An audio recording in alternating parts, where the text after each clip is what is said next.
Admiral Song stood at the command center window, watching space shine with enemy ships. The Galactic Coalition was losing the war. For 10 years, they had fought the Voidborn, cruel beings who destroyed planets and killed billions. How many ships left? Admiral Song asked. Commander June looked at his screen. Only 30%, sir. Not enough to stop them. Song touched the scar on his face, a mark from the first battle against the Voidborn. The four-armed admiral had seen too. Many good soldiers die. Now they were at their last base near the Orion Nebula Gateway. They will be here in 5 hours, said Officer Min, her voice tired. Our shields won't last long. The room fell quiet. Everyone knew what this meant. The end of their worlds, their families, everything they fought for. There might be another way, said a soft voice. Dr. Yuna stepped forward. The small woman had spent years studying old ruins and ancient technology. Most thought her work was useless, but Song always listened to her ideas. Tell me, Song said. Yuna showed images on the main screen. The old records speak of humans. Humans? June laughed. Children's stories. Not stories, Yuna insisted. They were real. A powerful race that disappeared thousands of years ago. Before they left, they built warships unlike anything we have. Now Song frowned. If they existed, where are these ships? In the forbidden zone called Terra's Grave, Yuna said. My team found coordinates. The records say human ships had weapons that could defeat any enemy. Terra's Grave is dangerous, Officer Min said. Ships get lost there. Strange things happen. To time and space. Song walked to the map and studied the forbidden zone. They had avoided it for good reasons. But now, with extinction near, what choice did they have? How sure are you? Song asked Yuna. Sure enough to go there myself, she answered. Song thought for a moment. We need a small, fast ship, a team of 3, maybe 4. Lieutenant Do stepped forward. The young officer was known for being brave and thinking differently in battle. I volunteer, Admiral, Do said. Song looked at him. Do was young but had proven himself many times. You understand this mission might be suicide? Better than waiting to die here, Do replied. I'm going too, Yuna said. I can read the old language if we find anything. Song nodded slowly. You'll need a pilot and engineer. Officer Tay is our best. The quiet woman by the navigation controls looked up in surprise, then nodded firmly. Prepare the scout ship immediately, Song ordered. Take supplies for 2 weeks. If you find nothing by then, return. As the team left to get ready, Commander June approached Song privately. Do you really believe in these human ships? June asked. Song watched the enemy fleet growing closer on the screen. What I believe doesn't matter. Hope matters. And right now, that small team carries all our hope. 2 hours later, Song stood in the launch bay as Lieutenant Do, Dr. Yuna, and Officer Tay boarded the small scout ship called Swift Wind. If we don't find anything in 7 days, we'll return to help fight, Do promised. If you don't find anything in 7 days, there may be nothing to return to, Song said honestly. Find this ship, Lieutenant. The lives of trillions depend on it. The Swift Wind's engines glowed blue as it lifted off. Song watched it slip away from the base, becoming a tiny dot that vanished into the darkness. Do you think they'll succeed? June asked, standing beside him. They must, Song replied. The rest of us will buy them time. Song returned to the command center and called all remaining ships. His voice was strong as he spoke to thousands of tired soldiers. Today we face our greatest challenge, he said. Some of you have heard about a special mission. It's true. While we fight here, a team searches for a weapon that might save us all. Until they return, we must hold this line. Not one enemy ship passes the Orion Gateway. Not one. Ships moved. Into position.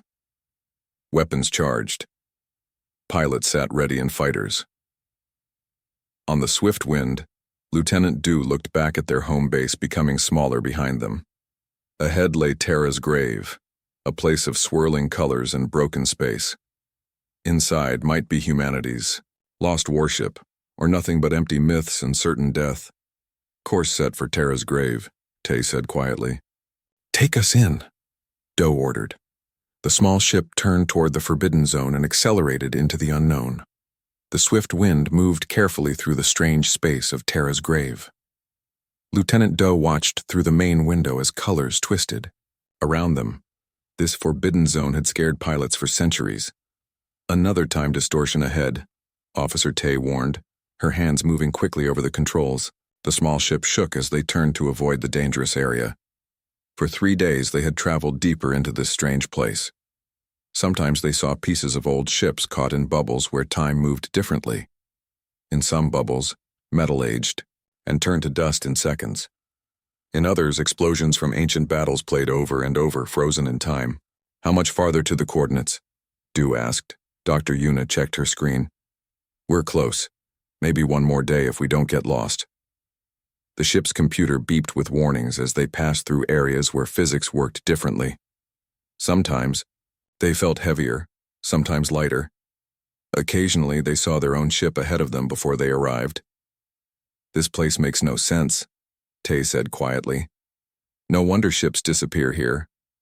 On the 4th day, all their instruments went crazy. At once, red lights flashed, the engines struggled. We're caught in something, Tay shouted, fighting with the controls.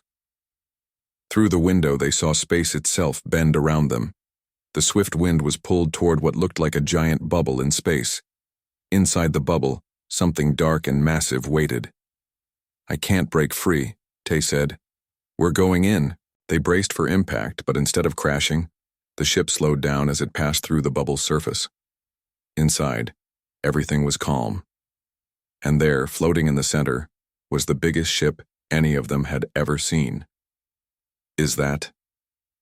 Dew whispered. Yuna checked the old pictures from her research. Yes, human design. We found it.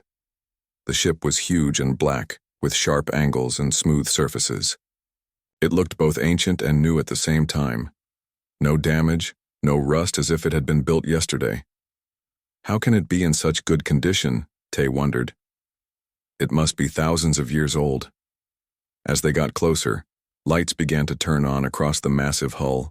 The name became visible, written in strange old symbols. Thunderchild, Yuna translated. That's its name.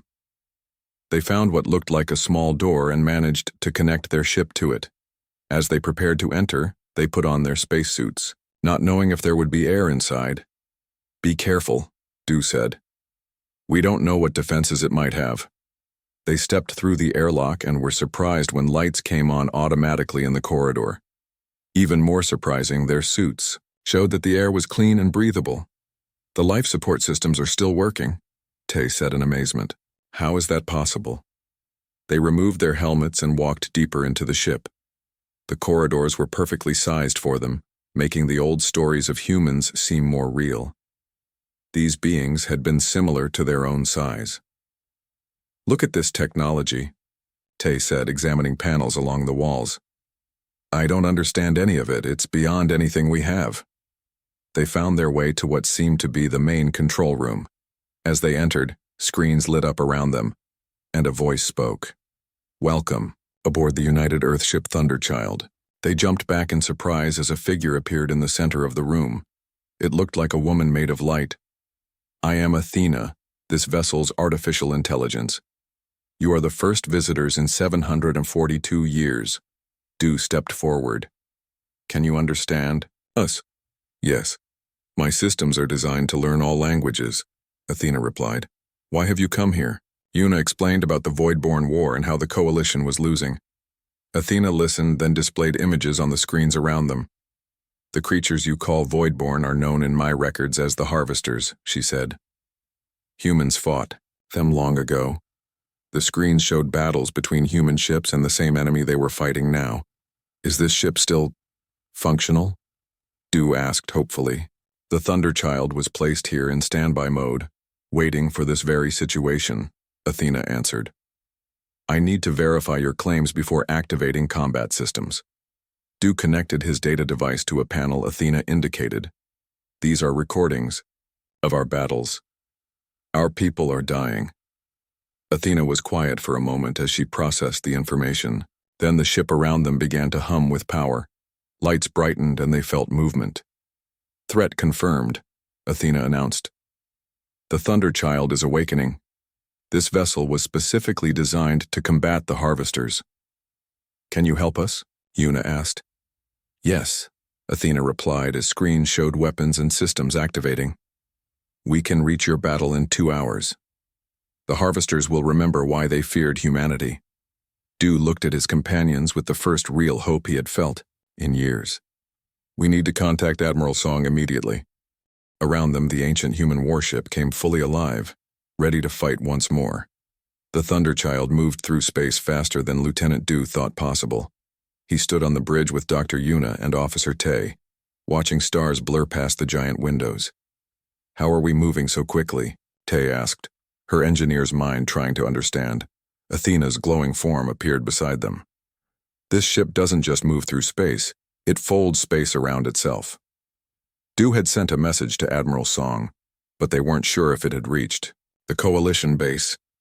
Now they had 2 hours to learn about this amazing ship before the battle. "Show us what this ship can do," Du said. Athena nodded, and the room changed around them. Suddenly they stood in what looked like a star map, with tiny lights showing the ship's weapons and systems. "The Thunderchild was built as a last defense," Athena explained. "When humans fought the harvesters, your Voidborn, they learned these. Enemies feed on energy. Regular weapons made them stronger." Una walked through the star map, touching different points of light. Each one showed a weapon or system she had never seen before. "What does this one do?" she asked, pointing to a large, red light. "Phase cannon," Athena replied. "It shifts matter between dimensions. The harvesters can't absorb this energy." Tay studied the ship's engines with wide eyes. "And this?" "Gravity manipulation drive. We create our own gravity wells to move. This is how we will reach your battle so quickly." Du watched a simulation of the ship in battle. The Thunderchild moved like nothing he had ever seen, somehow being in multiple places at once. "Is this time manipulation?" he asked. "Yes," Athena said simply. "This ship exists partially outside normal time." The three visitors looked at each other in amazement. The stories about human technology hadn't been exaggerated. "Why did humans build such powerful ships and then disappear?" Una asked. Athena's light form seemed to dim slightly. "Humans didn't die out. They evolved. After protecting the galaxy from threats like the harvesters, they chose to move beyond physical form. They exist now in ways you cannot yet understand. But they left ships like this behind," Du said. "Why?" "To protect the younger races. Humans knew the harvesters would return someday. They left guardians." As they talked, Tay had moved to a control panel. Carefully, she placed her hand on it and jumped back when it lit up. "The ship is scanning you," Athena explained. "It needs to learn your biology to allow control access." "You mean we can help fly this ship?" Tay asked. "Yes. The Thunderchild was designed to be operated by any compatible species. I will handle the complex systems, but in battle, organic minds make better tactical decisions." Athena led them through the massive ship. They saw weapons rooms with strange devices that hummed with power. They visited engine rooms where energy flowed like water through crystal channels. They passed sleeping quarters, food production areas, and medical bays. "This ship could hold 1,000 people," Du said. "It once did," Athena replied. "Now it has only us." In a large room near the center of the ship, Athena showed them special suits hanging on the walls. "These will help you connect to the ship's systems," she explained. "They will protect you during battle and let you control weapons." The three put on the suits, which adjusted perfectly to fit their bodies. When the helmets closed around their heads, they gasped as new information filled their minds. "I can see everything," Tay exclaimed. "All the ship's systems, power levels, weapons." "I can feel the engines," Una said in wonder. "It's like they're part of me." Du stood still, overwhelmed by the sudden connection to the massive warship. Through the suit, he could sense every part of the Thunderchild, from its outer hull to its deepest core. "This is how humans fought," Athena said, "connected directly to their ships, thinking and moving as one." Du looked at his hands, now covered in the strange material of the suit. For the first time since the war began, he felt something more powerful than hope. He felt certainty. "How long until we reach the battle?" he asked. "1 hour," Athena replied. "Use this time to practice with your suits. The harvesters are strong, but they have never faced this ship before. They will remember their ancient fear today." Outside the windows, space continued to bend around them as the ancient human warship raced toward the war that would decide the fate of the galaxy. Admiral Song watched the battle screens with growing despair. Half of their remaining ships were already destroyed. The Voidborn moved like a black wave, consuming everything in their path. "All fighters, focus on Sector 7, he ordered. "We need to protect the evacuation ships." Commander June looked up from his station. "Admiral, we just lost the outer defense ring. They'll reach the gateway in 20 minutes. Around them, Command center flashed with red warning lights. Officers worked frantically at their stations trying to coordinate the losing battle. "Any word from Lieutenant Doe's team?" Song asked quietly. "Nothing since their first message," June replied. "They're probably lost in Terra's grave like all the others." Song nodded slowly. He had known it was a desperate plan, but it had been their only hope. Now that hope was gone. "Prepare all remaining ships for a final stand," Song ordered. "We'll give the evacuation transports as much time as possible." Suddenly, one of the communication officers jumped from her seat. "Admiral, I'm picking up a signal from Lieutenant Doe." "Put it through," Song said, not daring to hope. The message was broken by static, but Doe's voice came through clearly enough. "Found it, human ship, returning with incredible weapons. Hold position." Before Song could respond, alarms blared across the command center. "Massive energy signature detected," an officer shouted. "Something's coming through." Everyone watched the main screen as space itself seemed to tear open. Through this strange hole came a ship larger than any coalition vessel. It was black and sleek, moving with impossible speed and grace. "What is that?" June whispered. The communications officer looked up in shock. "It's identifying itself as UES Thunderchild, and Lieutenant Doe is on board, on the Thunderchilds." Bridge Du stood in his control suit, connected directly to the ancient warship systems. Through the suit, he could feel the battle around them like it was happening on his own skin. "Athena, status report," he called. The AI's voice came through his helmet. "All systems fully operational. The harvesters have not yet detected our true capabilities." Through the massive windows, Du could see the desperate battle. Coalition ships fought bravely but were being destroyed one by one. The Voidborn vessels looked like giant black spiders shooting energy beams that tore through shields and hulls. "Admiral Song, this is Lieutenant Doe," he called through the communication system. "We've brought help." Song's voice came back, filled with amazement. "Lieutenant, what have you found?" "A guardian," Doe replied. "Watch." He turned to Tay and Yuna, both wearing their own control suits. "Ready weapon systems." They nodded, their faces determined behind their helmets. "Athena, engage." The harvesters, Du ordered. The massive ship surged forward into the heart of the Voidborn fleet. Enemy vessels immediately turned to attack, firing their strongest weapons at the newcomer. But as the energy beams hit the Thunderchild's hull, something strange happened. Instead of causing damage, the attacks simply disappeared, absorbed by the ancient ship's defenses. "They can't hurt us," Yuna said in wonder. "Now it's our turn," Tay replied, her fingers dancing across holographic controls. The Thunderchild fired its first weapon, a pale blue beam that cut through space in impossible patterns, bending around coalition ships to strike a Voidborn vessel. Where the beam touched, the enemy ship simply came apart, its matter separating into basic particles. On the coalition command ship, Admiral Song watched in amazement as the strange new vessel began systematically destroying the previously unstoppable enemy. "What kind of weapons are those?" June asked, his voice barely a whisper. Before Song could answer, his communication panel lit up. A strange feminine voice spoke clearly through it. "This is Athena, of the UES Thunderchild. I am transmitting targeting data for all coalition ships. The harvesters have 17 critical weaknesses your sensors cannot detect." New information suddenly appeared on all coalition targeting systems. Every fighter pilot and gunner could now see hidden weak points on the enemy vessels. "All ships use the new targeting data," Song ordered immediately. "Focus fire on those points." The battle changed in an instant. Coalition ships that had been nearly helpless now found their weapons effective against the enemy. Meanwhile, the Thunderchild moved through the Voidborn fleet like a knife, cutting apart the largest enemy vessels with ease.